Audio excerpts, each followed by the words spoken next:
Welcome to the DRF Sports Podcast, brought to you by DRF Sports. America's most trusted name in horse racing is now providing sports bettors with exclusive data, analytics, previews, videos, and expert picks on all major sports. Bet smarter and have more fun doing it. It's the DRF Sports Podcast, and now your host, Sheldon Alexander. Ready, set, bet. This is the DRF Sports Podcast, episode 6. Make sure you like and follow wherever you get your podcast. I'm your host, Sheldon Alexander. A reminder, we do this twice a week on Tuesdays and Fridays, talking football and gambling. This, of course, is the Friday pod. And after last night, watching your man's Davis Mills try and cover 8 points against the Panthers, let's just say I'm looking to get back on track with some winners. After a 10-6 week 2, I'm sitting on a 21-12 record for the season, but this is all for a brand new project we got going here on the DRF Sports site. And if you're not familiar with the letters DRF, well, Daily Racing Form has been around for over 100 years, giving you all the horse racing information, data, and analysis. But now we're trying to move into and take over the entire sports world. So if you want extra coverage on every football game and also the NBA, MLB, and so much more, head to drf.com/sports for all of the details and insights. The site has all of the data on every single game, including offensive and defensive stats, betting angles, line movements, key injuries, head-to-head records, and team stats. The DRF data is what powers our power trends. If you want to see which trends our analysts have selected, follow us on Instagram and on Twitter. And if you want access to all the raw data, drf.com/sports. That's where you'll get all the usual previews. Plus, we go into the games in depth on the podcast. Basically, however you want all your betting information, we've got you covered. And on today's episode, we've got picks, and more picks on the Friday pod in both the NCAA and the NFL. And of course, there's only one guy to come on each and every Friday to help me out. And so Matt Russell will join us right now. All right, it's Friday, and I'm liking this new Friday tradition of begging my guy, Matt Russell, to come on the show and help me out with my picks. Now, I had a tough go last night watching my guy Davis or David. I kept mixing up his name pregame, but right. How are you doing, Mr. Russell, especially coming off Thursday night football last night?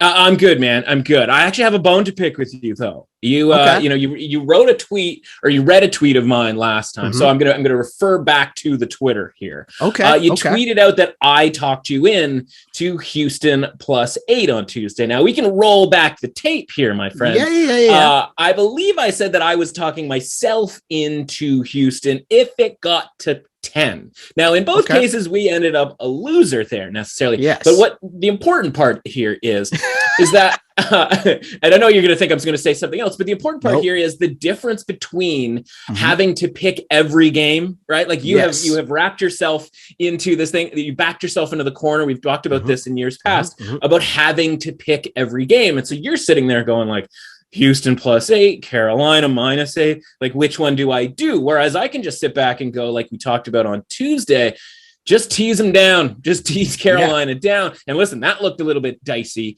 And then, just kind of move on with your life. Right. Yeah. So worth mentioning there. But, I want to ask you, like, how do you feel about that bet? Because we talked on Tuesday about certain bets that, like, the thought process is going to be there and maybe it doesn't necessarily get there. Now, I'm not saying Houston necessarily deserved the cover, but I think a lot of people were a little bit worried at 7-6 and Christian McCaffrey's out of the game. So, like, looking back on it, you had to pick that game for the purposes of picking every game. That's how that works. But how do you feel about that? Right. Like, were you regretting that in a significant way, or how do you feel about it? No. So here's my thing, right? Like, I'm trying to pick every single game and I'll just listen to you talk about the games. And then I'm making my decision based off what you said. So I don't want people to misconstrue and think that your pick is +8, whatever game we're talking about. When I end up picking +8, I'm looking at it and I'm thinking, okay, what's the reason that I don't want to bet on the Texans here? Right. And one of the things we talk about all the time is sometimes you got to be uncomfortable. I think that's a direct for sure. Yeah. And the when I looked bets at are that game, uncomfortable bets. Yeah. for sure. And that would be rooting for Davis Mills. And I think that as I become more and more comfortable with that, you realize, or what I've realized is, you just want to come out on top more times than you don't. Right. Yeah, that's what makes Thursday and that's nights all it comes great. down to. Right, because you're either going 1-0 or you're going 0-1, right? And whether like Carolina is a team that should be favored, again, I sort of referenced the 10-point mark, but like, should they ever be favored by 10? And again, McCaffrey goes out, but it's like I'm watching that team and I'm like, okay, very good defense. Like they're getting some pressure here. Like that's kind of what they do, right? A lot of studs there. Of course, now a bunch of banged up guys because they played on a Thursday night, or at least that's what people will tell you.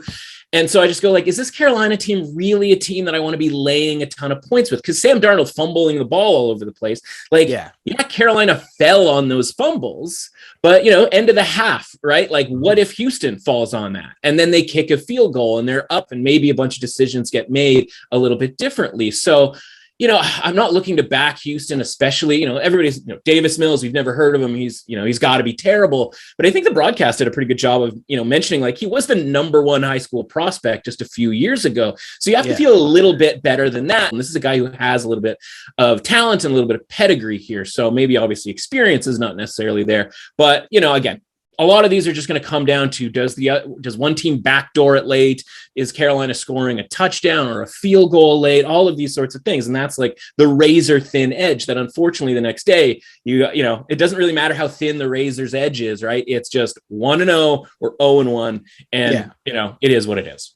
Yeah. And sometimes you're just going to make a bet based on like certain principles, right? Sure. And so, do I really want to be laying the Panthers by 8 points against anybody?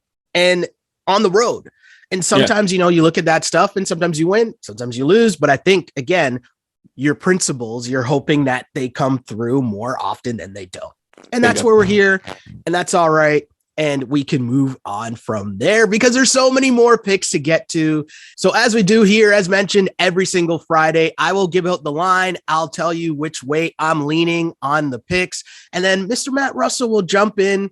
He'll tell me where I'm wrong. He'll give me some stats, some betting angles, some information, some education on each and every game, especially on where the line is, where it's coming from, and where it could be going heading into this weekend's action. We always start with the NFL. We got NCAA picks coming up later on in the pod as well.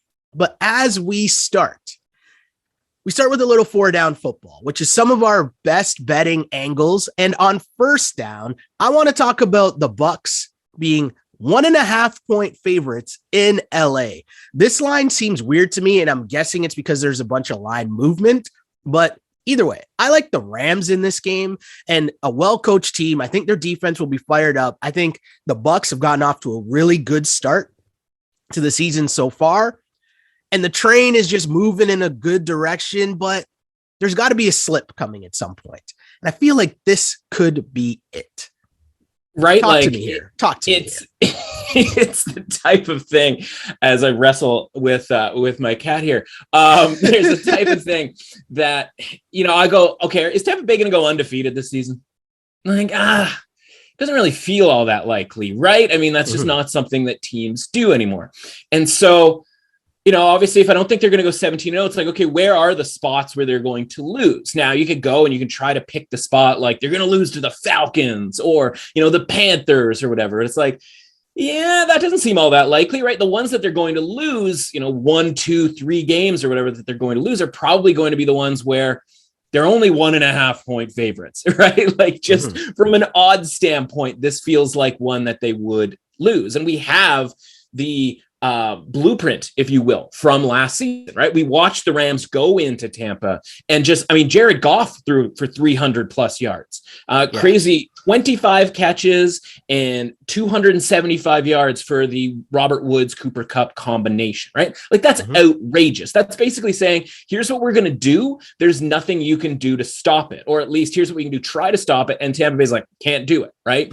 And so like the Rams obviously now have Matt Stafford, and like, that's going to be so much of a better option for them than even Jared Goff was, because they're obviously less likely to get a, key turnover or anything like that. So for me, it's a prime tease spot where you can tease that up to 7.5, right? Anything that's 1.5 or 2 just has underdog tease up written all over it. And from a contest standpoint, right? We don't talk necessarily a ton about the contest, vibe, if you will, but like, this is a very contesty type of a play, right? Because a lot of people are going to be taking Tampa Bay -1.5. So if you're in a contest at home, you're in a pick and pool, whatever, this is a spot where if LA can win this game, you're probably getting a point where like 80% of your competition isn't. So, it's not necessarily a best bet from that standpoint where it's like, I'm planting my flag because I'm never going to plant my flag against Tom Brady. Right? Not something I'm going to do. It's more just like, you know what? This is a spot where we can kind of get a little tricky in certain spots in the gambling sphere, if you will. So, I'm going to take the Rams here plus the 1.5 and hope for the best. They did open as the favorite, so it has jumped across, jumped the fence, as we like to say, to Tampa Bay being favored. But why that's going to be, right? It's Tampa Bay, right? Money is going to come in on Tom Brady as even the slightest of underdogs. So I'll trust the odds makers' original take on this, and I'll back the Rams. You mentioned the line angles, and of course, that will be a theme in this game and in others. And the best way to keep up with said line movements and other betting angles, team stats, and head-to-head matchups, and of course, the power trends, is to head to drf.com/sports for all the details and insights that you need to know from the gambling sports world. DRF Sports got you covered for sure. But let's keep things moving here as we got the Dolphins in Vegas. Vegas 4-point favorites at home. Vegas in the Vegas zone. This line, I was kind of worried about what Tua's availability is, but we know that he is now out, which means we'll be getting Jacoby Brissett, which to me isn't that big of a deal in my mind because I'm not really a Tua backer at this point, but we'll discuss that on another day, I'm pretty sure. But to me, I'm just taking the points. I like the points here. I kind of think that Vegas they're riding high. This Gruden train is moving and they're hyped. They're fired up. But I like the ball hawking Dolphins secondary in this one. I think they can mix things up here. Give us a little bang for your buck here with the points. I want the Dolphins points +4. What are you thinking?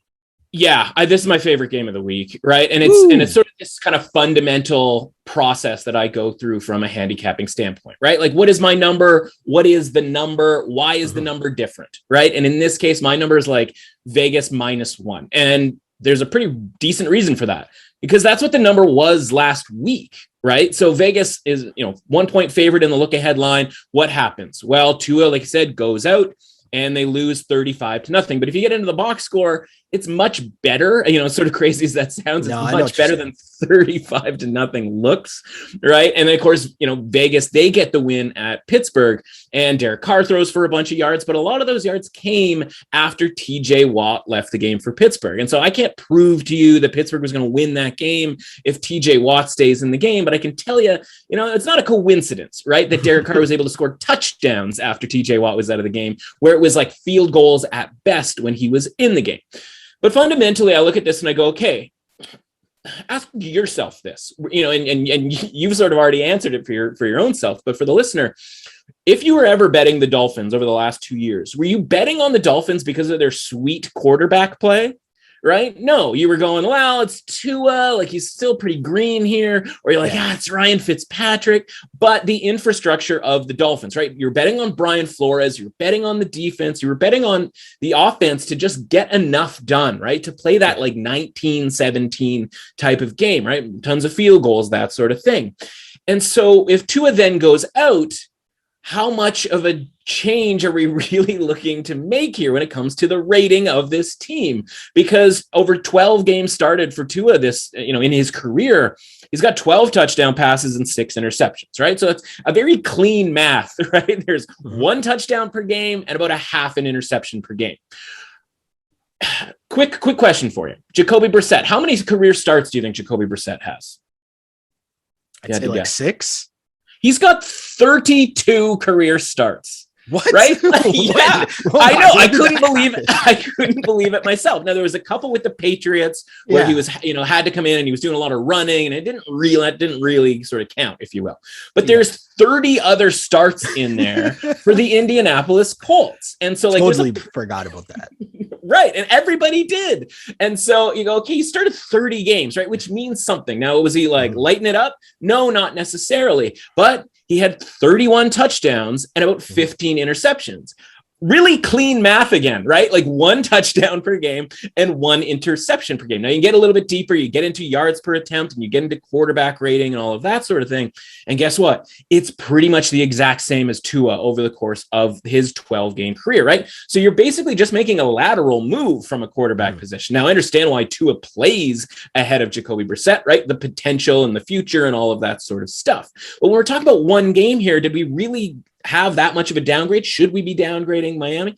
I don't think so, but we're getting this line hopped up over 3 points. Now, again, there's no such thing as a guarantee. The Raiders may win and cover, but the thing is, the Raiders never win and cover when it comes to them being a favorite, right? Like John Gruden just does not do that. And so are we just assuming now that John Gruden and Derek Carr have completely changed their stripes and all of a sudden we should be laying points with this team kind of ever?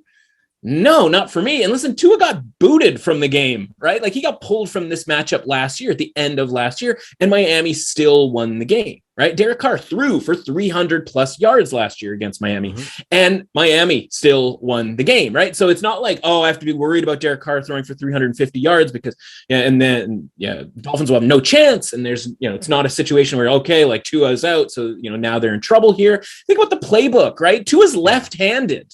Right? Jacoby Brissett is not left-handed. So like you literally have to mirror the playbook. You have to run a bunch of different plays, your bootlegs, your fakes, all of that stuff has to change. And so, like a week's worth of practice for Jacoby Brissett with the ones is probably going to be really, really beneficial for him, right? So for me here, I think you're just getting too many points. I think this is a close game. I think Miami is very live to win the game.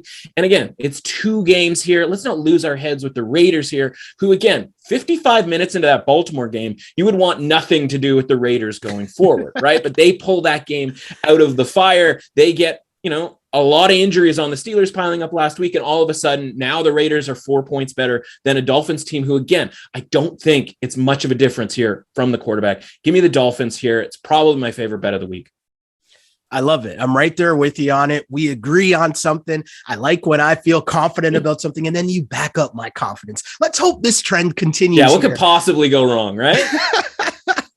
Let's keep things rolling. As mentioned, we got the Vikings at home as 1.5 underdogs to the Seahawks. Another kind of strange line to me, but I really like the Vikings because I feel like, and maybe this is just you rubbing off on me paying attention a lot more to what you're saying week after week. But I feel like the Vikings, how differently would we be looking at the Vikings if not for how weird their first 2 games have ended, and they're 0-2, but they could easily be 2-0.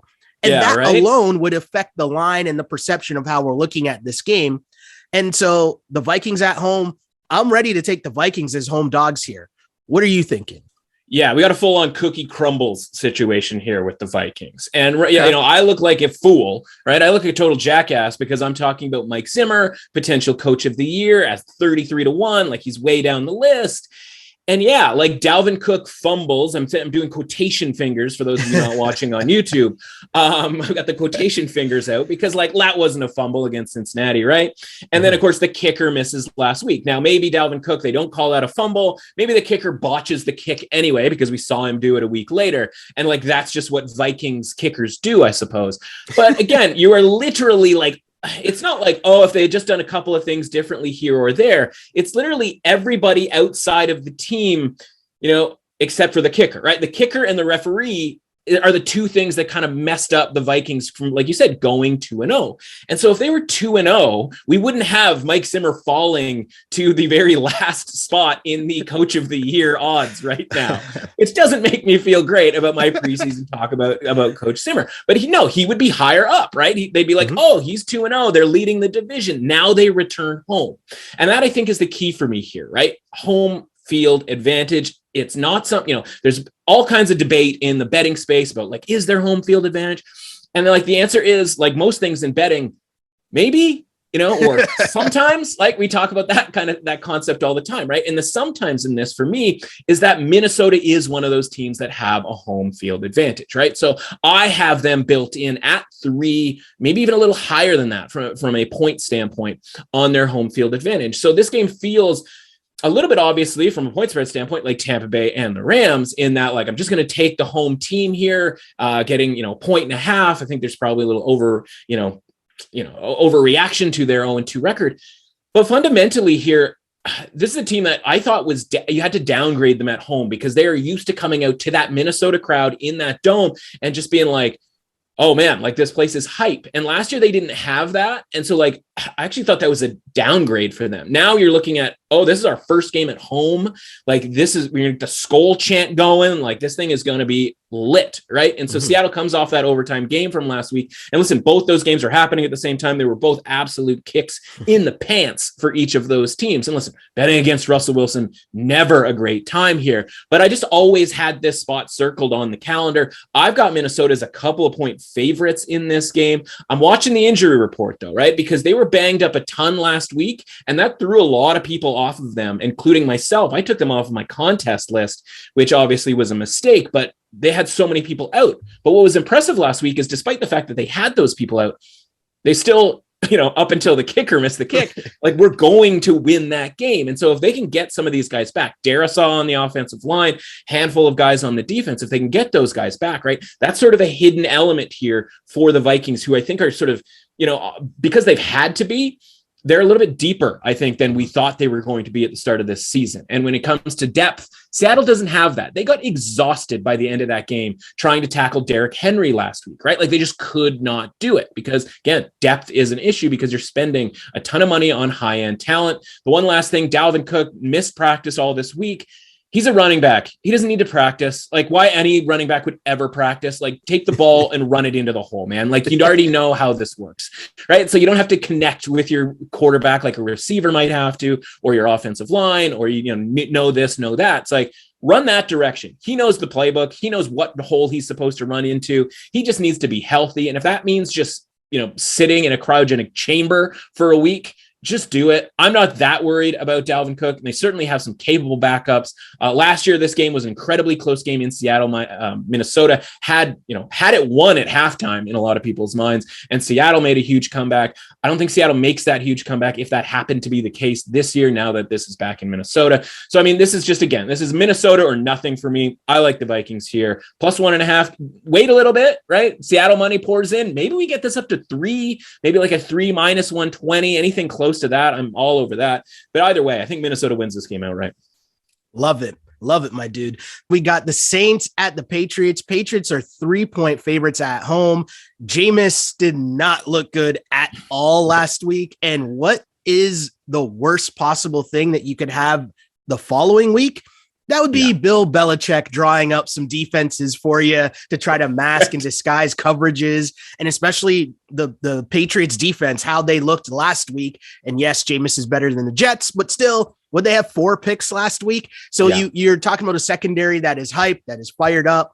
I like the Patriots in this spot right here. 3 points does make me pause because you're going through 3 points. I like it a little less than a field goal, but still, right, I have to pick the game. This is where I'm going. I'm with the Patriots. Well, listen, we're not going to rake you over the coals here, right? Like, you can wait. I think you're going to get a 2.5 here, because I think people look at this and go like, these teams are pretty even. Again, going into last week, this is probably a pick'em game, right? Very sort of Dolphins Raiders-y when it comes to that standpoint, right? But again, the Saints look way worse, which we were all over. So again, part of it is like the old Chris Rock, like, you did what you're supposed to do. Like, for me, this is like, we already knew or hoped we knew, and in fact did know, that the Saints were going to have problems against the Carolina Panthers, right? That's what we talked about last week. So again, upgrade, downgrade, like, I'm not going to go crazy because that's what I thought we were going to get out of that team. And you know how the NFL works, right? 1 week it's good, 1 week it's bad, and you can almost sort of set your watch to that. So I like taking the 3 points. Like, this isn't one that I necessarily love, because again, what does Bill Belichick love to do? Last week, and this is, somewhat humorous, and like, what does he love to do? He loves to take away your best weapon. Well, who's the best weapon on the Jets? Corey Davis is the best weapon on the Jets, right? And so I gave out like Corey Davis under on receiving yards because like Belichick's looking at that going like, I guess it's Corey Davis that we just shut down, right? And like, I don't know that if that's why Zach Wilson threw four interceptions last week, but like Corey Davis had 0, and so they did it. It probably wasn't that difficult when you think about it.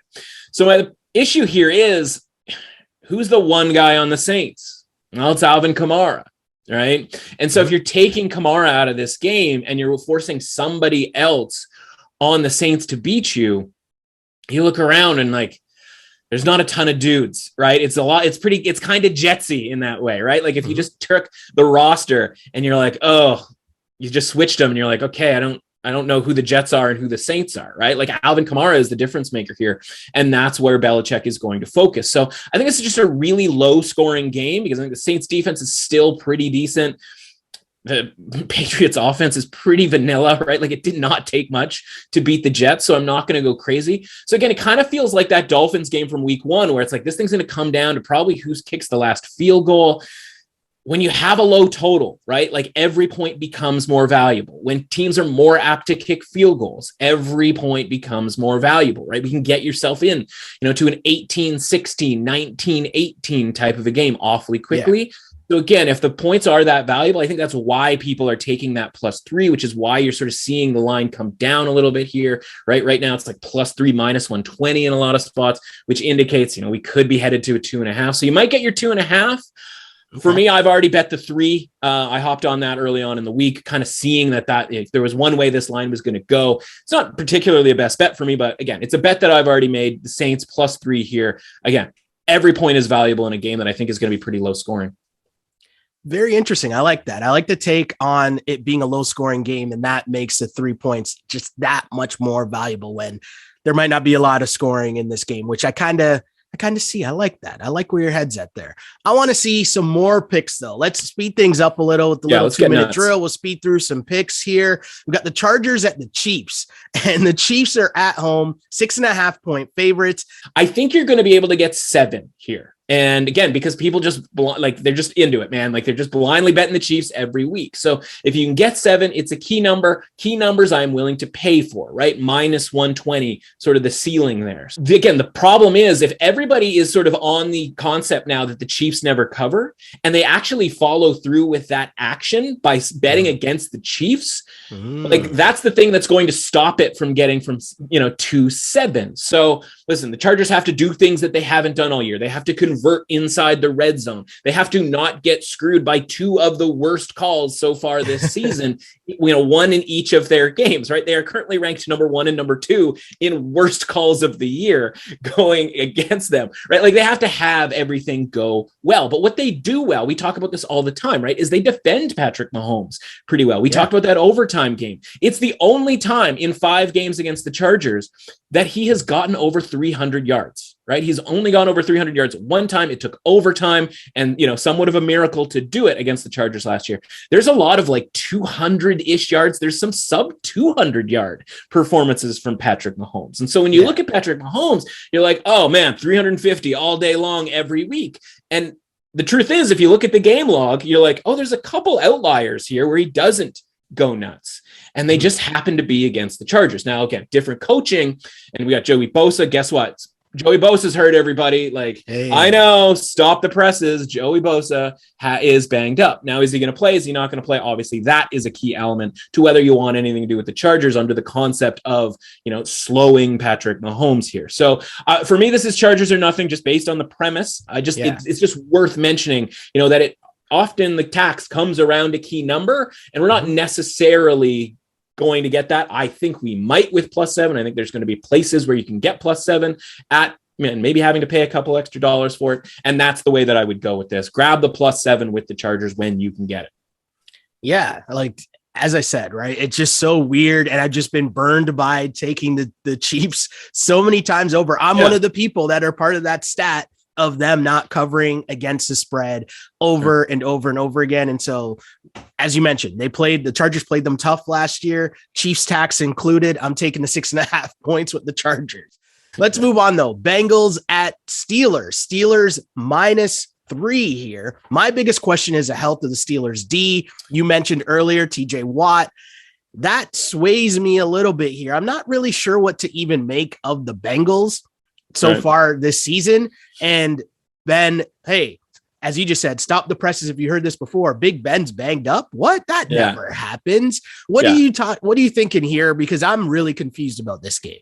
Yeah, and if you're wondering if Ben Roethlisberger's hurt, just ask him because he will tell you, right? Like this guy has made a career of being like, hey, I banged up, might not be able to go this week. And then like all of a sudden it's like 400 yards against some poor unsuspecting opponent that was like thinking maybe we don't have to face him. Now, problem is this version of Ben Roethlisberger, everybody's okay with facing, right? Like it's just, I don't want to say factual, right? But like the signs all point to washed here with Ben Roethlisberger. So the good news here is if you're a Steelers backer, I don't know if an injury really matters all that much, right? Because I'm not looking for Ben Roethlisberger to fire it deep. I'm looking for him to spread it out. And you mentioned the defensive injuries. Everybody's pulled a groin. It's like, they might have forgotten to just stretch that before the game. I don't know what the deal was there. And it's like, the problem is, the number's really low here, right? It's Steelers -3 against a team that, like the Bengals, that like you don't really win on the road. Like there's no real rating that suggests that this should be the case, but you've seen the number come down from like 4.5 all the way down to 3 because of all the concern over the injuries. And so the defensive guys have been practicing a little bit towards the end of this week.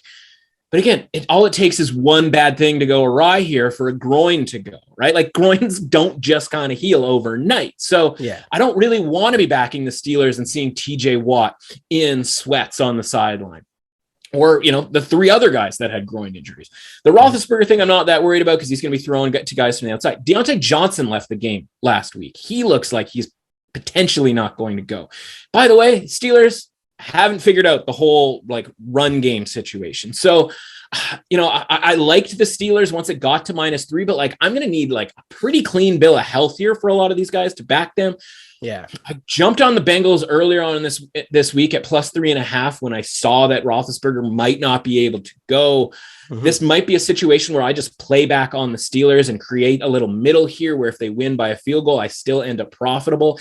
It's just worth talking about, right? Because that's what we do sometimes where we know a line is going to go one way and it might cross a key number or it might touch a key number, is grabbing Cincinnati at +4, +3.5. If you know that this line's going down to 3, right, then you can grab Pittsburgh -3. If the game lands on the field goal, right, you get your money back on Pittsburgh and you win the money on Cincinnati. So it creates a synthetic -2.5 for Pittsburgh. And listen, if it was -2.5 for Pittsburgh, I don't care who's starting at quarterback. I'm probably going to take that. So a lot going on with this game, totally worth mentioning, but like you need to know who's going to play and how healthy they're going to be. And I don't know if we're going to get those answers.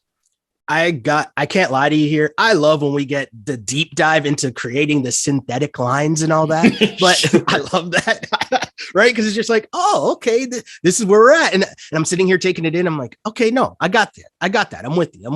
Bottom line though, is Steelers at -3. That's where I'm leaning. That's where I'm going. Thank you for that. Falcons at the Giants. Giants 3-point favorites at home. The Falcons have looked really bad so far this season, but it's one of those things that you talk about all the time with the box score, isn't it? The box score doesn't look that bad. It's just red zone, Matt Ryan struggling. But my biggest thing here, honestly, should the Giants be favored by 3 points against anybody?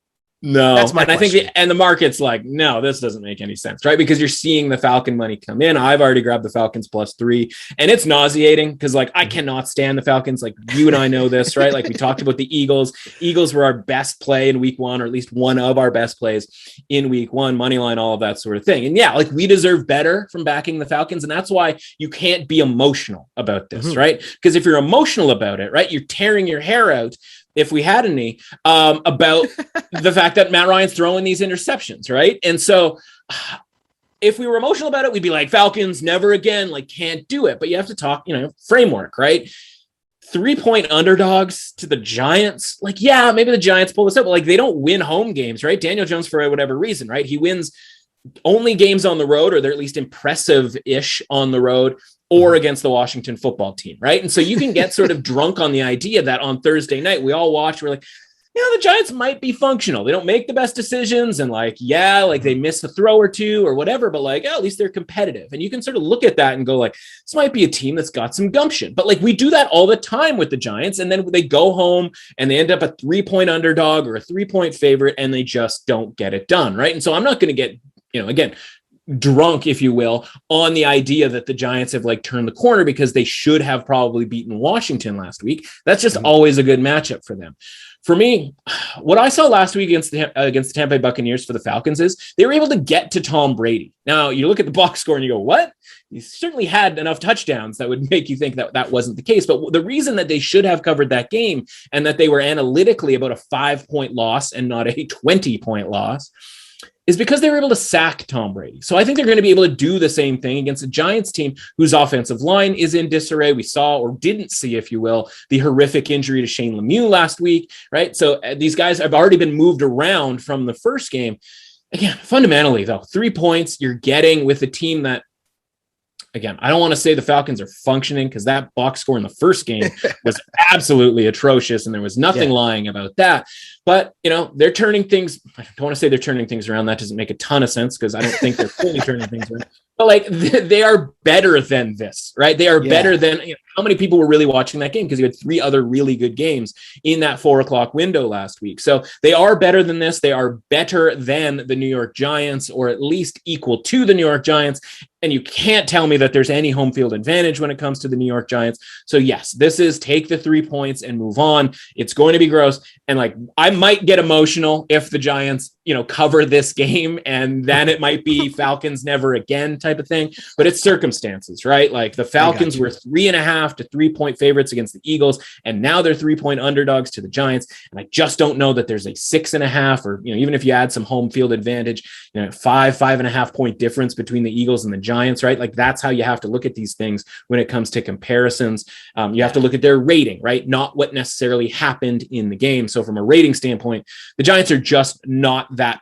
They're not better than the Eagles, first and foremost, right? So, this is just too many points. Any points is too many points when it comes to the Giants.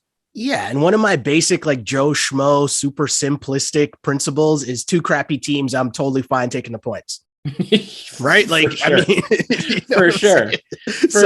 Yeah. But you know what I mean though, right? It's okay, wait, the Eagles were, again, the key thing to take away here, right? If we're talking about big concept thoughts here is don't worry about the result of the game when you compare 2 teams. So don't look at the Eagles and go, well, the Eagles smoked them, so the Giants should because they're about the same, right? Look at the point spread and how that's reflected in the rating, right? And the idea that the Giants are 3 points better than the Falcons, where the Falcons were deemed to be 3 points better than the Eagles, that's a 6-point gap, right? And again, take a 1.5, 2, whatever you want for a home field advantage for the Falcons, not for the Giants. And that's still, this line still tells us, or tries to tell us here, that the Giants are better than the Eagles. And that just does not make any sense here. So yeah, again, this is Falcons plus 3 or nothing for me. I like it. You mentioned the Washington football team. They are heading to Buffalo to face a Bills team that is 7.5 point favorites. 7.5 points seems like a lot to me. And one of those things where you look at the box score last week and the Bills obviously dominated the Dolphins, which helps this line in my mind. Sure. I'm looking at it just thinking it's a lot of points. And with it being over a touchdown, I'll take the Washington football team, but I'm plugging my nose and doing it. Yeah, I have my upset of the week column that I do every week, and the Dolphins are on that. Obviously, we talked about how that's my favorite bet. If I had bigger cojones, the Washington footbut team might have been on that. Okay. This is the red light special. This is the red light special. TLC, the red light special, everybody. Let's put on something comfortable here. The boys have something comfortable on already. Listen, this isn't going to be comfortable here, but I think Washington's has a real shot at winning this game. Now, all my Bills people out there, listen, I live in relative close proximity to a lot of Bills fans. They're not going to love this, right? Oh yeah, where was that last week? Blah blah blah. Listen, congrats on the win against the Miami Dolphins here, but again, box score, right? I'm worried about Josh Allen. Now, Josh Allen's my guy, man. He led me to a fantasy football championship last year, right? Led a lot of people to a fantasy football championship. The accuracy just isn't there so far. Now, it might not matter against a Washington secondary. And listen, nobody has been more critical of the Washington football team and its place in society, right, in its ratings than I have, right? Overrated the first week, right? Being favored against the Chargers, thought that was insane. We put our money where our mouth was, right? Last week, did the same thing by taking the Giants plus the points. And, listen, that game probably should have gone a little bit differently for Washington. They were lucky to win that game. So you might be like, what are you doing, man? Like all of a sudden now you're on Washington. It's requiring something different, right? It's the idea of, okay, going from being a home favorite of at, near, or above a field goal against, in the case of the Chargers, a functional team, to now going on the road and going, okay, Washington at home versus Washington on the road. Is there really going to be any difference there? They don't have a home field advantage. Yeah. In Washington, right? Like they certainly can't pack that place. They can barely get 10,000 people, in late season type situations. And we've already seen Buffalo lose at home. Now, I'm not saying like, oh, they lost at home, so now they have to lose every game at home. That's obviously insane. But like the point is, if I'm looking at box scores for both of their games, like it just hasn't shown me anything that would indicate that the Bills should be heavy favorites in this game. And the market has agreed with me because this line started at like 9.5. Oh. Right. And I think a lot of people were going, okay, can we get 10 with Washington? Like, I know I was looking around like, kind of like, oh, is this going to happen? And like, no, it's not going to happen because people are going to grab the 9. They're going to grab the 8.5. They're going to grab the 8. And we're down to 7.5. And in a lot of places, we're down to 7 in this game. Right. And like, okay, it's not a big move because it's 9.5. Like that's kind of a dead number. But it also kind of is a big move because you know what it's doing? It's telling you, it's almost rolling out the red carpet for you to tease the Bills at -7, -7.5, right?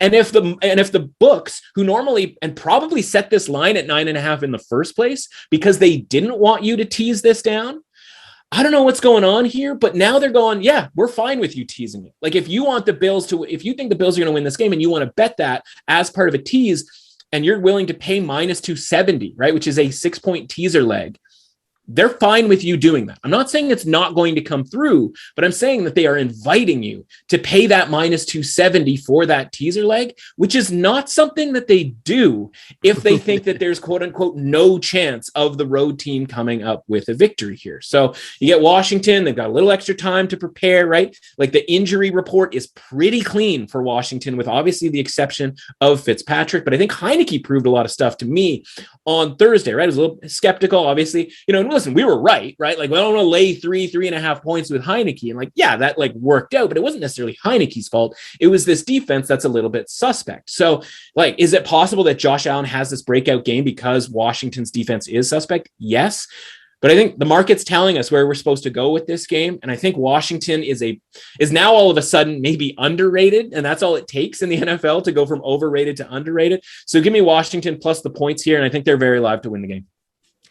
Yeah, I mean, that's very interesting. And then one thing that you brought up there that was interesting to me was the Bills and the opening line being almost at 10 or thinking, could it get to 10? Because another thing we like to talk about here is the possibility of survivor teams. And if not, maybe the Bills, is there another team that we could be looking for here as a potential survivor play quickly? Is just like to sneak that in there for those survivor peoples?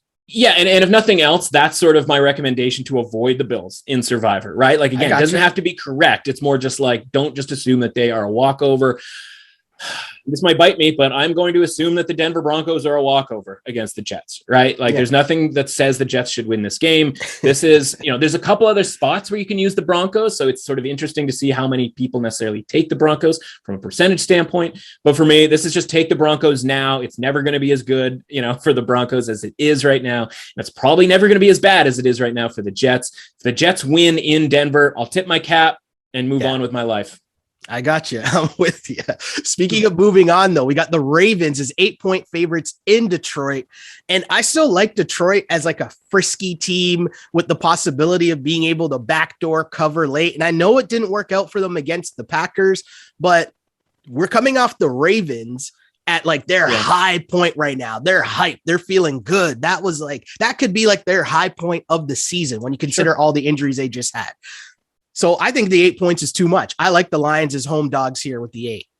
Yeah, I mean, listen, this is that game where you're going to wake up and be like, wait, what happened in that game? This is another one. Like, again, I have a rule, never take a road team in Survivor, right? Like anytime I've ever gone against that, it has at the very least been incredibly dicey. Listen, if the Ravens win the Super Bowl this year, you could take that clip of them winning the Super Bowl, like the celebration clip, and then like overlap it with the clip against the Chiefs. And like, I'm not sure we'd be able to pick which one was the Super Bowl win and which one was like week 2 in the NFL, right? Like, yeah, they are literally hyped, right? And like, you go, okay, Detroit played on Monday, short week, all of that sort of thing. And listen, that doesn't mean nothing about the Lions makes me like die to bet on the Lions here, but just fundamentally here, right? Like this is at the very least a pass. Like you can never lay the points when it comes to the Ravens here, based on the high that they were off of. That being said, the Ravens are incredible against bad teams, right? They just beat those teams up. But at least the Lions are competitive in the trenches, right? They don't have much in the way of talent on the outside, but they can compete in the trenches. That might be the thing that keeps this game close. Again, this one, it's the one night out in Vegas, right? Where you just wake up and you go, there's a couple hours in my life I don't really remember what happened. That's the situation here where you're just gonna be like, how did we get here? Where did my pants go? You know, all of that sort of thing. I'm just going to move on from that comment to keep things moving here to the Sunday nighter, a great Sunday night game. And I'm not just saying that because I'm a Niners guy, but the Niners are at home as 3-point favorites against the Packers. I'm still not really buying the Packers, who were, I mean, they were down at halftime to the Lions. Like that's a thing that happened. I didn't forget about that. But to me, you talked about the trenches and the Lions in the previous game. To me, this matchup over the last few years between the Niners and Packers has been won by the Niners based on the trenches. The Niners being able to dominate the both lines on both ends of the ball. Yeah. And I don't really see that changing. Like I just fundamentally like the system of Shanahan. I could be wrong here. The 3 points is a weird number. It's a Sunday night game. I get all that. Mm-hmm. Are you on the Aaron Rodgers train? This was 4, right? Like this was 4 at one point in our lives, right? Okay. You could at one point in our lives, and I did it, tease the 4 up to 10 and get the Packers plus 10. And so when you start there and go like, that's too many points, and then it goes down to 3.5 and you go like, still a pretty key number, right? And it holds there for a while. Now we're starting to see it come off of 3.5 to go down to 3, which like, at a certain point, listen, the sportsbooks aren't stupid, right? Like they know you want to bet on the Packers, right? They know you watch the second half, and now all of a sudden you have forgotten about the first 3 halves of the season so far, where it's like, oh, the Lions are spicy, right? 17-14 at halftime. And like they got smoked by the Saints. And like if you can get smoked by the Saints, who can then do that against the Panthers, right? In sort of the reverse. Yeah. You go, oh, well, what are we really talking about here? Now, listen, the injuries piling up for the 49ers, and that's what caused them to lose that game last year, right? Because they had COVID positives and all of that sort of thing. We saw on a Thursday night game, right, where the Packers finally, got that monkey off of their back by going into San Francisco and taking them down. So in our mind's eye, we have Green Bay dominating San Francisco in that game. But you look back and it's like Nick Mullins is involved, and like all of these just randos are having to play for San Francisco. And so for the record, I completely blocked that game out of my memory because I remember being so hurt by it because it was not stupid. The real Niners. It was not the real Niners. Yes. And it bothered me too, because like 2 weeks later or whatever it was, right, Baltimore couldn't play on Thursday. And it was like, wait a minute, San Francisco could play. Yeah. Why can't Baltimore play? Right. And like for a myriad of reasons, that's still annoying to me. But, I just look at the more I look at this and I go, I have not seen one person this week go, you know what, I'm taking San Francisco. And when that happens, obviously my sort of spidey sense goes up, right? And so, okay, you take your 4 points, you take your 3.5 points, but like the Cincinnati-Pittsburgh game, I'm now sort of thinking to myself, like, San Francisco here can win this game, and the road for them to do so is pretty simple, right? Like all they have to do is just stretch out the Green Bay defense, which is already just kind of exists in a world of being stretched out, where anybody can run on them. And if Detroit can do it, which has a very vanilla run game, right? It's just like hand the ball to Jamal Williams or DeAndre Swift, and then just kind of hope for the best. And it's like, that was working for a long period of time. Where they got jammed up is where they were putting the ball into Jared Goff's hands. this is a really big game in the NFC, right? Like when you start talking about like wild card or seeding, and like nobody's just giving the NFC to Tampa Bay, right? So both of these teams still have this concept in their minds of like, we can win our division and we can battle for the number 1 seed here, right? It is obviously way too early to give up on that concept. And so this is a really important game. And we didn't see much in the way of Trey Lance in last week's game. And so when we're talking about putting stuff on tape, I expect to see a lot more Trey Lance in this game. And you have like Brandon Ayuk who's sitting there going like, I can't get a ball thrown to me because Jimmy Garoppolo doesn't want to lose his job when he throws a pick because he's not very good at throwing outside the numbers. Like think about that for a second. Like if I'm sitting here and I know that, Kyle Shanahan knows that. Right. And so we're gonna see, I think, Trey Lance. This is where you bring out the good plays. This is where you bring out the sort of fun stuff here. And they got by last week against Philadelphia, and certainly the box score would indicate that San Francisco not playing particularly well. But for me here, there's just some. It's the Sunday nighter, right? Everybody's tying everything they do to the Green Bay Packers, right? Like I even have a bet on the Green Bay Packers money line just because. From a value standpoint, earlier on in the week, we were getting better than plus 150 on Aaron Rodgers, right? But the more I look back at this, I go, San Francisco's favored, and they are favored by the odds makers for a reason. They know, right? They're not idiots. They know what you want to do. You want to bet on the Packers. You want to do it badly. You want to take the points. And I get it, right? Like there's a decent chance San Francisco's up 10 points late, and Aaron Rodgers has the ball and he's moving it down for that backdoor touchdown. And San Francisco might win this game by 3. So this is one where I want to wait as long as I possibly can to get a good number on San Francisco. Because again, I just think that there's a possibility here that we have seen in the past, Aaron Rodgers getting stymied by San Francisco's defense from a schematic standpoint, and the 49ers just being able to score on every drive, being able to just run it down the Packers' throat. So, you know, every day that goes by, the more I want to bet on San Francisco in this game. Yeah, I look at this game and I'm so reminded of the last year game just because the one thing I'm thinking about here is the Niners running back situation, which again, you talk a lot about how the running backs don't matter per se as much as people think they do. And then I think within the Niners system, that's even more so the case. Do you know what I mean? And so I go back to last year's game, the game that I completely blocked out of my mind. And I'm trying to look it up right now because there's literally a dude on the Niners receiving core that I didn't know existed. I found it. Can I guess who it is? Oh, you know who it is. You know who it is. Your boy River? Yes. Yeah. River Craycraft. Yes, exactly. And the reason I'm bringing that up is because I have no idea who the Niners running back is going to be in this game. Like, you know, there's a bunch of different options still there. Sure. But again, the point remains with the Niners system and with them not being as injured or dealing with as much COVID as they were last year. I'm totally okay. To roll with the Niners here, -3. And I bring up the running backs because, hey, fantasy, this might be a thing for people to try to figure out who to try to guess which Niners running back might have the big game.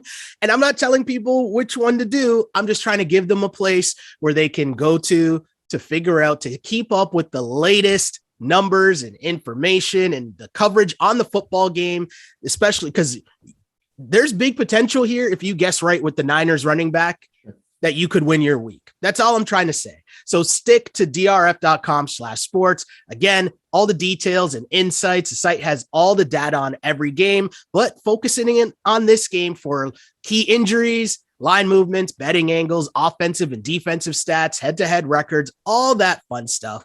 Remember the DRF data is what powers our power trends. And if you want to see which trends our analysts have selected, follow us on Instagram and on Twitter. And if you want access to all the raw data, again, drf.com/sports. That's where all the usual previews are. Plus, we go into the games in depth on this podcast, as we're doing right now. Basically, however you want your betting information, we've got you covered. Just trying to give the people more information. Yeah, man. And listen, if anybody who can predict what a Shanahan is going to do from a running back standpoint, like as an OG, like fantasy football guy, Mike back in the day with the Broncos, Kyle ever since, right? If you can predict what those guys are up to when it comes to running back personnel, like I'm in, like anybody who can do that, I am a buyer. This week, it might be Trey Sermon. Right? Like we're not, again, concussions here and like people rolling ankles and hamstrings, who knows? But yeah, like to me, it's more about the plays than it is about the players when it comes to the run game for San Francisco. I like it. I love it. Eagles at Cowboys. Monday Night Football. Cowboys 4-point favorites. I'm sorry, Cowboys fans. I'm happy for you guys. I'm happy you got your win, but I have to take the Eagles in the points. The Eagles are showing me that they are just more functional than I thought they might be. Right. Sure. And the 4 points, just too much for me. I always feel like these NFC East games are just field goal games most often than not. Even when you think one team is way better than the other, somehow it always just seems to come down to a field goal. Right. And this is a year where, can you tell me the Cowboys are way better than the Eagles? I don't know. Maybe you can, but I'm going to take the points, especially over a field goal. I don't think I can tell you they're way better. I'll tell you this. My numbers make Dallas 5.5-point favorites. Ooh, and I don't really give them much in the way of home field advantage. And so, part of it is sort of maybe retrofitting, if you will, right? So the numbers come up to this, and then I go, okay, like why do my numbers have that? Like, are my ratings off? And then sort of, okay, how do I map the way to that victory, right? Like, how does that work? Like, what's the case to be made? And I wrote about this week, but like Andy Dalton gunslinger, is that a phrase you're familiar with? No, nobody is. Can't say that I am. No, but if you had come from some different planet, you had landed on Mars and you had watched the Cowboys play the Eagles last year, you would say, man, this Andy Dalton's a real gunslinger, because they crushed the Eagles on offense, right? Like they just ran them right out of Jerry World last year. And it wasn't Andy Dalton, right? Because you look at the game log from, you're from Mars, and the second thing you do is you look at game logs for Andy Dalton and you go, oh, okay, like this guy is not a gunslinger. This guy does kind of nothing and has done nothing in any other game. And so then you go, okay, so it might not have been Andy Dalton. It might have been Kellen Moore. Right? Like Kellen Moore guided that offense around, right? And so now he's got Dak Prescott, at the helm. And as much as you and I like the Eagles defensively, right? We have talked about this team being a scrappy team because the defense is going to be pretty good. The trenches are going to be pretty good. They lost a pretty key element in Brandon Graham this past week, right? And so again, the defensive line gets a little thinner, right? Ryan Kerrigan, who's sort of on his last sort of lap, if you will, around the league, like he's got to play a little bit more. Like it's just going to get a little bit dicier. And now, we look at that offensive performance, and it wasn't just Andy Dalton subbing in for Dak Prescott last year. It was no Tyron Smith on the offensive line. No, much of the offensive line was gone. That's why the Cowboys were so bad last year. Well, Tyron Smith's out there clunking guys' heads together, right? Like he's doing what a good offensive lineman does. And the offensive line has been a lot better for the Cowboys here. So I'm going to surprise you here, right? This number's coming down. A lot of people are agreeing with you. 3.5 right now. I don't know if it gets to 3. And, again, maybe I'm on the wrong track here, whether it's, Pittsburgh, Cincinnati, or San Francisco, Green Bay. But this is just another one that I'm going to kind of go the other way on the movement here. I like the Cowboys to score a bunch of points here against the Eagles. And last year they weren't able to keep up. And I hate to just go, okay, well, last year. But like, if it was as bad as it was for the Eagles last year against what, that makeshift offense for the Cowboys, I can't imagine it getting necessarily better this time around. And so, kudos to the Eagles for the win against the Falcons, right? As we know, like we're on our literal last legs here when it comes to the Falcons. As good as that was that week, offense wasn't great last week against the 49ers. I think this game has sort of shootout potential where only one team kind of shows up to the shootout. And I think it's very tempting to take the points here with the Eagles. But I think this one just ends up where the Cowboys are probably, winning like a 10-point type of a game, like any other NFL game, right? It's going to be a sweat. Maybe the back door is open for the Eagles, something along those lines, right?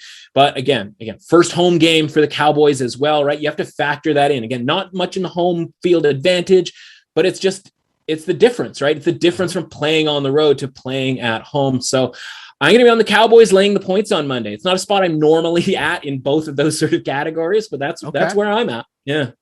Okay. I find that one very, very interesting. And I'm looking at the number at starting at 4. And one of the things that always throws me off with the Vegas zone, as we, famously refer to it, pseudo Mr. Bill Simmons here. Yeah. The Vegas zone always tells me that like something's just messed up.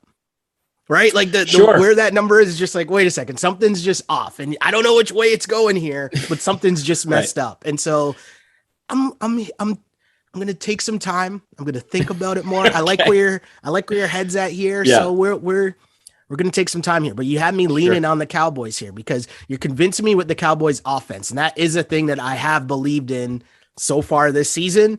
And the Eagles offense, you're right, did not look good against San Fran at all. Like they stalled a lot last week against San Fran.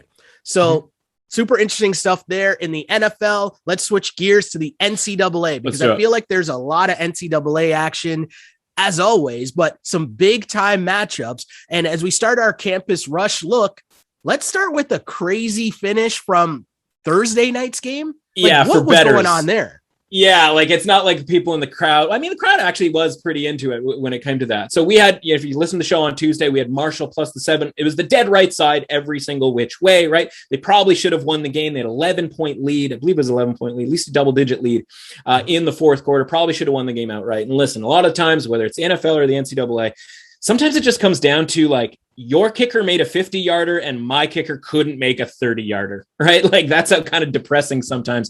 As much as we put all of this effort into these games, that's what it comes down to. But the fun thing that happened yesterday was Marshall's down 1. They have to punt it away. So App State is up 1 and they are trying to kill the clock, right? And they bust a big run and they get, 25-yard line or so. And they're basically going to kill the clock here. And so you can see the Marshall coach telling his team, let them score. Right. And he's doing it not in like a secretive way. And that was his downfall in all of this because he was like yelling it at them. Like, obviously they took a timeout and he's screaming, let them score, let them score. And App State, I don't know if they overheard this or whether their coach was already on top of this. And so the point of all of this is like the fact that both of these coaches were on top of something as we watch David Culley over in the NFL, like botch things left, right, and center, or literally any other game in college football, we're watching coaches botch things. The fact that there's this chess match going on. And so App State hands the ball off. The guy breaks through the line and he's headed into the end zone because, again, Marshall is letting him score, but he stops, he falls down, and they run out the clock. And he falls down because he doesn't want to score because that's only going to put them up 8 potentially. And that means that, of course, Marshall could get the ball. And we're talking about a game that was played in the 30s. So there was a chance that, we talked about Marshall having the better quarterback.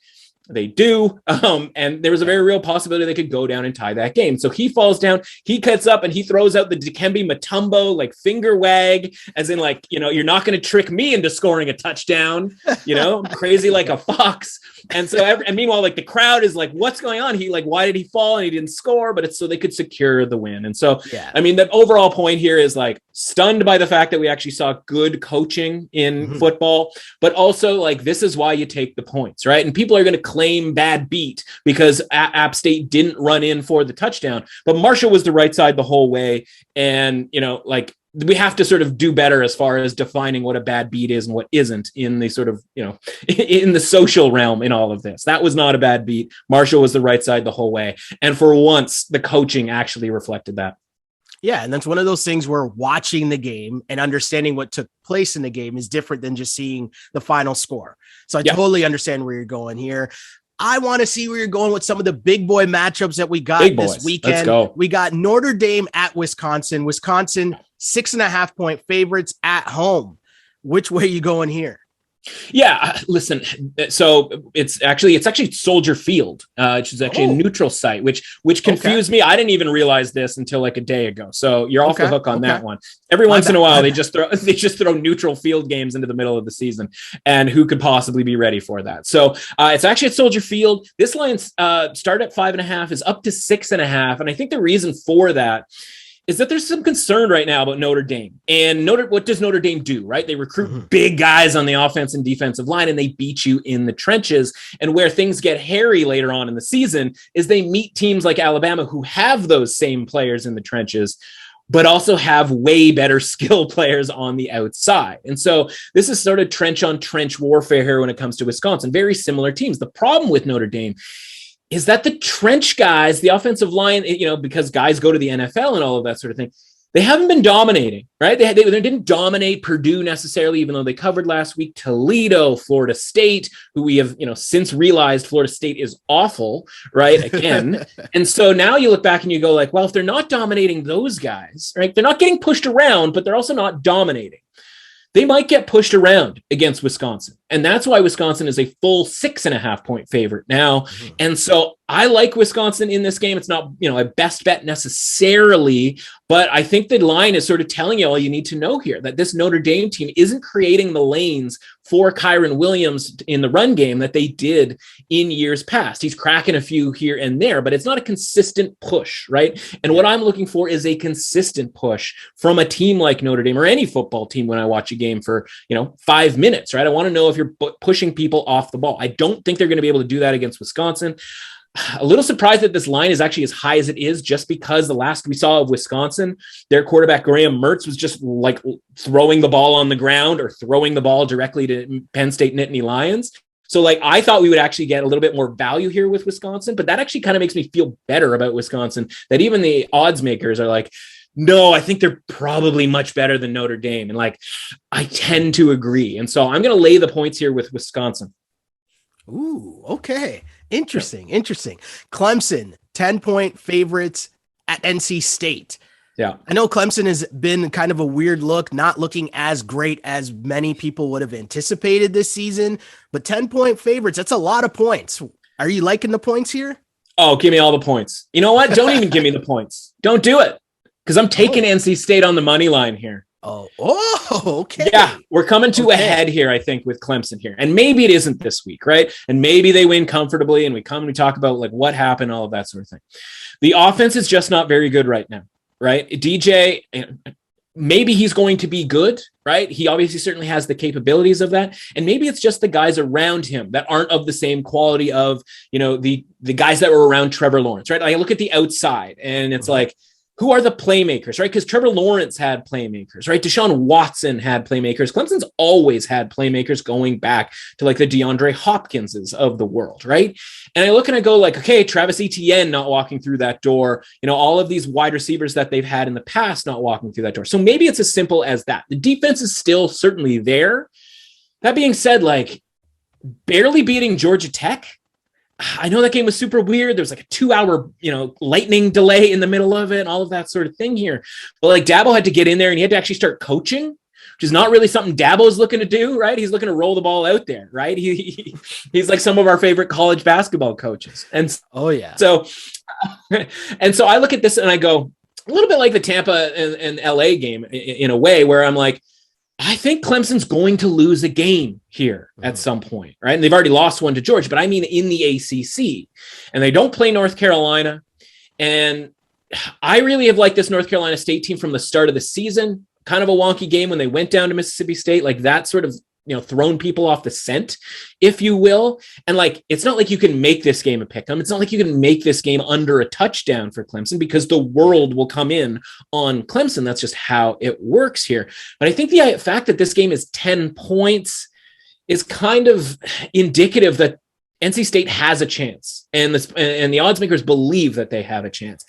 And I certainly think that they have a chance. I think Devin Leary has enough guys around him that they're going to be able to score. This total is super low. So it might be a 20-17 type of thing where you don't require NC State to score 40 against Clemson, because that's not what Clemson's offense is requiring you to do to beat them. So I think this game is close. Yes, I'm obviously going to take the points, but I'm also going to do some money line sprinkling as part of maybe a little round robin money line parlay, something that if it loses, it's not the end of the world. But we're definitely taking the 10 points. Probably my favorite bet of the week, to be honest with you. Love it. Hey, there's nothing more I love than a little money line sprinkle. Texas A&M, -4.5 at Arkansas, and this one's at Jerry's World. Yeah. I'm always interested in like the wrinkle of the, as you mentioned before, with Notre Dame and Wisconsin in the neutral site game. I'm always interested in how that plays a role in the spread here. But Texas A&M at -4.5. What are you thinking here? This one's kind of fascinating, right? Because I looked at this immediately and I was like, Arkansas plus the points. I got to take that, right? You dig a little bit deeper. There's a couple of injury issues, right? Their most explosive players walking around in a boot.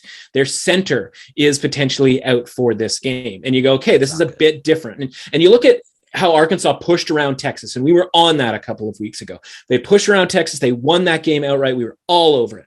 And you go, oh, they can push around Texas. They can push around Texas A&M. The thing that Jimbo's got going on over in Texas A&M is that he actually has better athletes than they do over with the Longhorns in Austin. And so it isn't necessarily the same, right? It isn't like, oh, if you can push around Texas, you can push around Texas A&M. That's not necessarily the case. That being said, Arkansas has had far worse teams in the last few years, and this game has always gone to overtime. It's gone to overtime like 4 out of the last 5 games, neutral site, like you mentioned, in Dallas. And so, yeah, like historically speaking, you look at that and you go like, I should take Arkansas here. I should take it. But like, again, those injury concerns are somewhat problematic for me. So I'm sort of backing away, doing a little homer into the hedge here. You know, our favorite sort of meme, right? Going like, I don't love it as much as I did earlier on in this week when you start talking about injuries and stuff like that. So this isn't a massive play for me. It's obviously going to be a game that a lot of people are watching, and it's probably going to be really entertaining here. But I'm certainly not looking to lay the points here with Texas A&M because I'm not buying what they're selling so far this season. So to me, it's Arkansas or nothing, but not a super strong play, but a fun game that we should be watching. Speaking of having some fun, let's get to our hurry up offense where basically I just hand off the ball and let you cook. Can we get some music? Is there a producer here that could play some music? Give me that beat. Let's go. Hurry up offense. We got a ton this week. We hit our little Friday special last week. We're going to have another little Friday special. Charlotte -3 against Middle Tennessee. Middle Tennessee, not a good football team. I think Charlotte is a pretty good football team. Sometimes it's just that simple. Utah State actually gets on CBS. Like, I haven't seen anything more confusing about something being on CBS since The Nanny. And Utah State is playing Boise on CBS at around noon on Saturday. That place is going to be hopping. Home underdogs, 9 points against Boise. Little disappointed in our Boise guys, right? We had a loser last week. Wasn't necessarily their fault, though it shouldn't have been as close as it was. They got a weird whistle on a fumble return for a touchdown that would have won us that bet.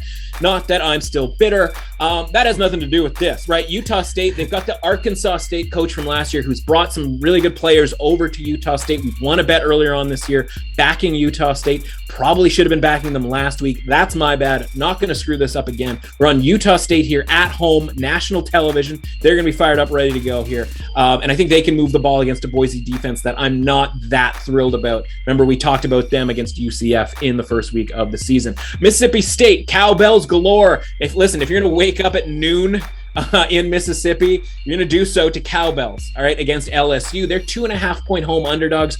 I think a real indicator here is that the number has not gotten to 3. The market refuses to give us a full 3 points here on Mississippi State. I don't think we're going to need them. I think Mississippi State wins this game. I have not been particularly high on Mississippi State, but they are starting to talk me into themselves, right? The offense is starting to gel under Leach. Army, -8.5 over Miami of Ohio here. I think that's just going to be a run over job on my Miami. You know, I'm often loath to lay the points here, especially with a triple option team. In this case, I think they just have way more for Miami of Ohio in this one. SMU +9.5 over TCU. This might require a little backdoor action, but SMU's offense is just too good to just give them that opportunity to get backdoored by, if you will, right? Like, I don't want TCU laying 9.5 points, requiring them to win by 10. This game might be 45-35. I just think there's a better chance this game's like 42-38, something along those lines. Let's get to the next one. Washington State +15. We have a little bit of an asterisk here. I need Jaden Delora to play. He was hobbling around. I mean, listen, speaking of life coming at you fast last week, Washington State 7.5-point underdogs to USC. They get up 14-0. They knock out Keaton Slovis. A guy named Jackson Dart comes in. No, he's not made up. They didn't just make him up on a Hollywood lot to throw touchdowns for USC. Well, actually, they maybe did, because then he started throwing touchdowns for USC, and you're sitting there going like, I've got plus 7.5 with a 14-0 lead. That's a 21.5 point lead. 45 points later for USC, unanswered. Things went badly. Part of that is because Jayden de Laura hurt his knee. He's out there. He's got a knee brace coming on in the second half, and he's hobbling around. They go to Utah this week. Speaking of quarterbacks, Charlie Brewer just said F it and left. They obviously told him he's no longer the starter, and so he packed his bags and he left, which we were kind of on as far as like, do we really think Charlie Brewer is that good? So he goes.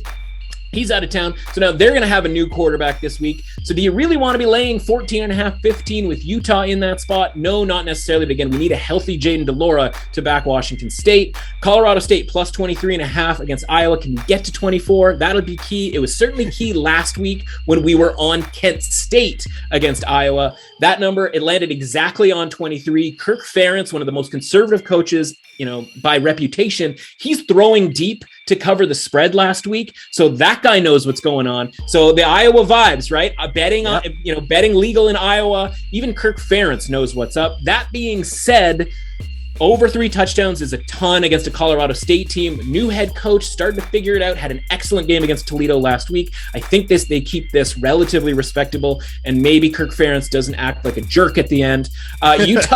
UTSA plus 3 over Memphis. By now, if you're a college football fan, you saw the insane play for Memphis. That was a little fraudulent, that win. We'll take it, though. We were on Memphis last week. But our Roadrunners, those are our guys. I was hoping to get more than 3. Again, market indicating that we were never going to get more than 3. I'm fine with that. I think UTSA wins that game outright. UCLA over Stanford. We talked about this on Tuesday, right? How the Pac-12 teams blew it. Doesn't mean UCLA isn't very good, right? Last week, I watched way too much of Stanford Vanderbilt.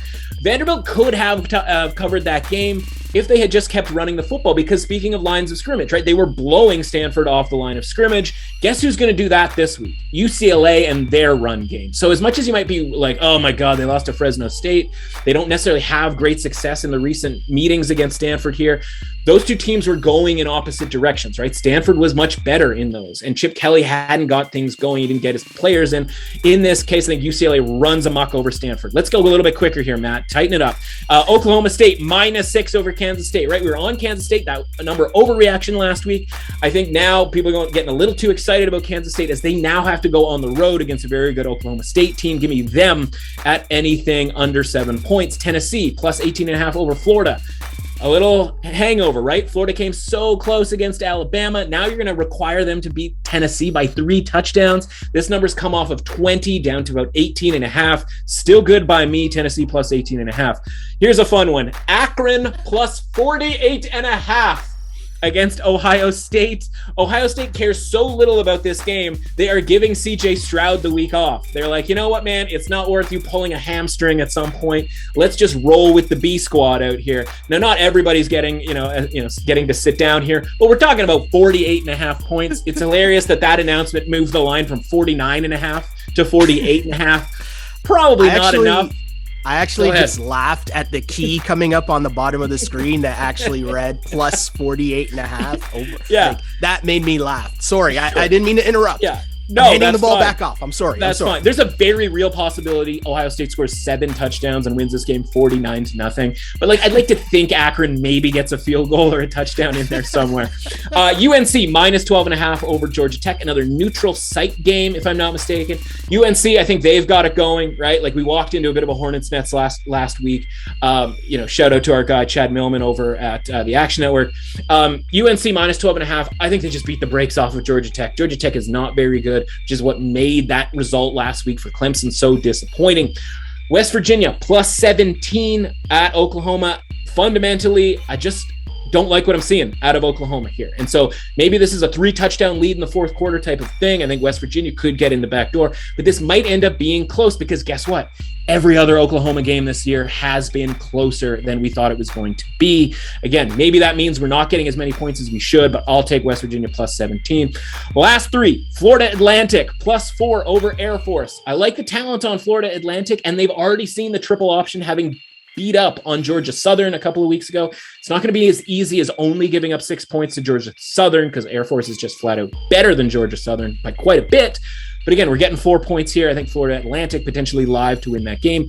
Western Kentucky might be my favorite bet of the week. Not something that you hear very often. They've got Indiana at home. So think about Indiana, right? We were on them last week. Absolutely should have covered that game, maybe even won that game against Cincinnati. Great news for our guy Desmond Ridder that they didn't. But the point is that they left it all out on the field. And now they've got their Big Ten schedule coming up.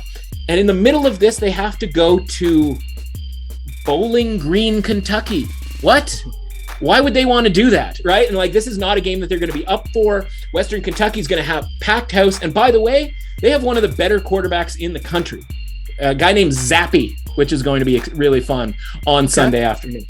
So Western Kentucky, I think, is actually live to win this game as home underdogs of +9, but we'll take the points there. And then finally, UAB +3.5 against Tulane. I don't know why Tulane is necessarily favored over a field goal here. Their defense is not good. UAB got absolutely smoked by Georgia. Tulane is not Georgia. Anytime they are not playing a team like Georgia, I am going to be backing UAB, especially if I'm getting the points, and that is your hurry-up offense. Woo! I mean, if that doesn't get you fired up to try and win some money this weekend, I don't know what else will. That was just like, I was trying to take notes while that was going on. I'm like, okay, this one's a good one. Okay. Lots going on there, but I love it. We're trying to give people picks, and more picks. Matt, as always, thanks for coming through on the pod and blessing us with so many picks and betting angles. But of course, if the people want more, and you know how this works, they always do, where can the people find you online, my dude? Absolutely. I'm over at MRuss Authentic on Twitter. Everything I do for the score is retweeted through there, so you can fundamentally just catch everything there. And obviously, you know, we got to celebrate and commiserate, right? And ask the questions that people don't want to ask about on Thursday night. Like, what on earth are the referees doing in basically any football game at this point? It's a complete horror show. So come hang out there. It's always a good time. But thanks as always for having me, my friend. Thanks to Matt for coming on the pod. And if you want to follow me online, you can do so on Instagram at Sheldon Alexander and on Twitter at Shell Alexander. And for more exclusive data, analytics, preview videos, and expert picks on all major sports, check us out at drf.com/sports. Subscribe to the DRF Sports YouTube page. And for all other DRF Sports content, follow along on Facebook, Instagram, and on Twitter. But that's all I got for now. Don't forget to rate, like, and follow the pod because we're here twice a week, Tuesdays and Fridays on the DRF Sports Podcast. And until next time, I'm Sheldon Alexander. See ya. Thanks for listening to the DRF Sports Podcast. Please subscribe, rate, and review the show. For more sports betting advice, go to drf.com/sports and follow on Twitter at DRF_sports.